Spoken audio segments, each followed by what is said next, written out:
ہندوستان نے آج جنگ سے تباہ فلسطین کو انسانی ہمدردی کی بنیاد پر امدادی سامان روانہ کیا ہے۔ اسرائیل اور حماس جنگ کے نتیجے میں فلسطینیوں کو کافی نقصان اٹھانا پڑا۔ ہندوستان کی جانب سے امدادی سامان اور ہنگامی ادویات غزہ بھیجی گئی۔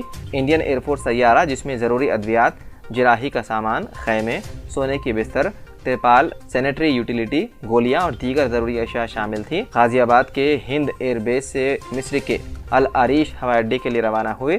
وزارت خارجہ کے ترجمان ارندم باگچی نے سوشل میڈیا ایکس پر پوسٹ کیا کہ یہ انسانی مشن کے حصے کے طور پر بھیجا جا رہا ہے۔ بتایا گیا ہے کہ تقریباً 65 ٹن طبی امداد اور 32 ٹن آفات سے متعلق امدادی سامان فلسطین کے لوگوں کے لیے بھیجا گیا۔ سماجوادی پارٹی کی سینئر رہنما اعظم خان اور ان کے بیٹے عبداللہ اعظم خان کو مختلف جیلوں میں منتقل کیا گیا۔ رپورٹ کے مطابق اعظم خان کو اتوار کی صبح تقریباً 4:45 بجے رامپور ڈسٹرکٹ جیل سے باہر لایا گیا۔ ذرائع کے مطابق اعظم خان کو سیتاپور جیل منتقل کیا گیا، جبکہ ان کے بیٹے عبداللہ اعظم کو ہردوئی ڈسٹرکٹ جیل منتقل کیا گیا۔ جیل سے باہر آنے کے بعد اعظم خان نے اپنے انکاؤنٹر کا خدشہ ظاہر کیا۔ وہیں بتایا گیا ہے کہ اعظم خان کی اہلیہ اور راجیہ سبھا کی سابق رکن پارلیمنٹ تنزین فاطمہ کو رامپور ڈسٹرکٹ جیل میں رکھا گیا ہے۔ نیشنل انویسٹیگیشن ایجنسی یعنی NIA نے اتوار کو سوشل میڈیا پر گردش کرنے والے فرضی پیغامات کی شناخت کرتے ہوئے کہا کہ اس طرح کے پیغامات جھوٹے، بدنیتی پر مبنی اور عوام کو گمراہ کرنے کے شرارتی منصوبے کا حصہ ہے۔ NIA کے عہدیدار نے کہا ہے کہ یہ دیکھا گیا ہے کہ کچھ جھوٹے اور گمراہ کن پیغامات جو مبینہ طور پر NIA کے ذریعے جاری کیے گئے ہیں، کچھ سوشل میڈیا پلیٹ فارمز پر گردش کر رہے ہیں۔ اس میں سب کو مطلع کیا جاتا ہے کہ NIA نے اس طرح کی معلومات کے لیے ایسا کوئی پیغام جاری نہیں کیا۔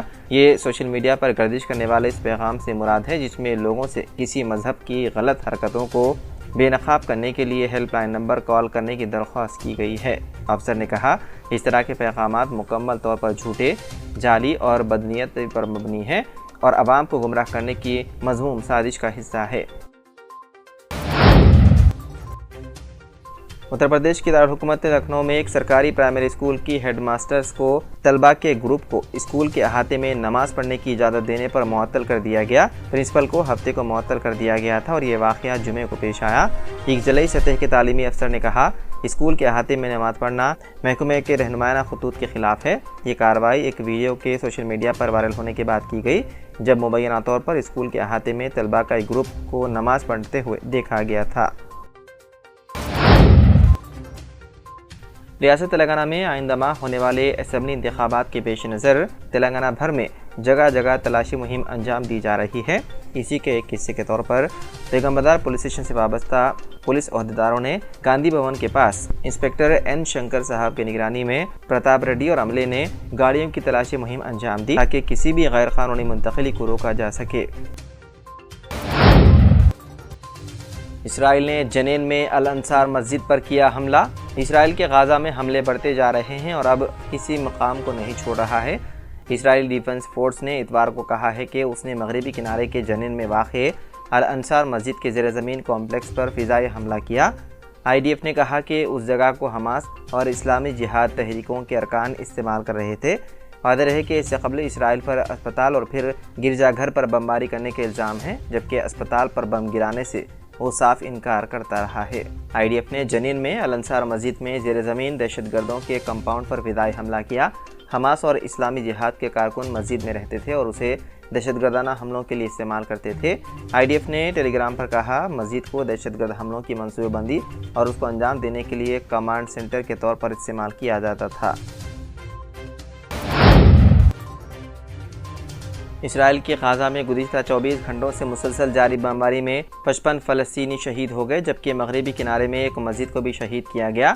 رپورٹ کے مطابق اسرائیل نے ایک بار پھر غزہ کے شمالی علاقوں سے انخلاء کے لیے الٹیمیٹم دیتے ہوئے کہا کہ جو شہری جنوبی غزہ منتقل نہیں ہوئے انہیں حماس کا حامی سمجھا جائے گا۔ اسرائیلی فوج نے دھمکی دی ہے کہ شمالی غزہ میں الٹیمیٹم کے بعد بھی رہ جانے والے فلسطینی شہریوں کو بھی نشانہ بنایا جائے گا۔ شہری حماس کے لیے انسانی ڈھال نہ بنے۔ مصر میں غازہ پر عالمی اجلاس، مغربی ممالک کا اسرائیل کی مذمت سے بھی گریز۔ مصر کی دارالحکومت قاہرہ میں غازہ اور اسرائیل کی صورتحال پر ہونے والی امن سمٹ میں عرب ممالک نے اسرائیل کی مذمت کی، لیکن یورپی ممالک نے صرف حفاظتی راہداری کے قیام کے مطالبے سے کام چلایا اور اپنے دوست کی وحشیانہ بمباری کی کھل کر مذمت نہیں کی۔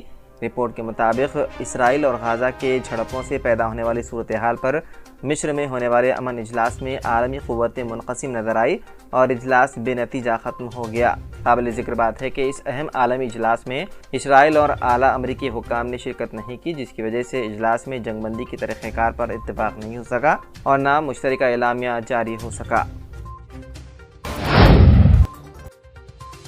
عدالتی حکم کی تعمیل نہ کرنے پر امریکی سابق صدر ڈونلڈ ٹرمپ پر $5000 جرمانہ کیا گیا عائد۔ امریکہ کے سابق صدر ڈونلڈ ٹرمپ کے سول فراڈ مقدمے میں عدالتی حکم کی مکمل تعمیل نہ کرنے پر $5000 کا جرمانہ عائد کرتے ہوئے خبردار کیا گیا ہے کہ اگر آئندہ ایسا ہوا تو جیل بھیج دیا جائے گا۔ رپورٹ کے مطابق امریکی جج آرتھر اینگورون نے 77 سالہ سابق صدر ڈونلڈ ٹرمپ کو حکم دیا کہ وہ 10 روز میں جرمانہ new York lawyers fund for client protection میں جمع کرا دیں۔ نیو یارک عدالت نے سابق امریکی صدر کو خبردار کیا کہ جرمانہ جمع نہ کرانے میں کوئی غلطی نہ کریں۔ اگر مستقبل میں دوبارہ عدالتی حکم کی تعمیل جان بوجھ کر یا غیر ارادی طور پر بھی کی گئی تو انہیں جیل بھیج دیا جائے گا۔ عراق میں ہوائی اڈے پر راکٹ حملہ کیا گیا۔ مغربی عراق میں عین الاسد ہوائی اڈے پر گزشتہ رات راکٹ حملہ کیا گیا۔ یہ خبر اتوار کو فوجی ذرائع کے حوالے سے دی گئی۔ اطلاعات کے مطابق کم از کم ایک دھماکہ ایئرپورٹ کے اندر بھی سنا گیا۔ اس حملے میں ابھی تک کسی کے ہلاک ہونے کی خبر نہیں ہے۔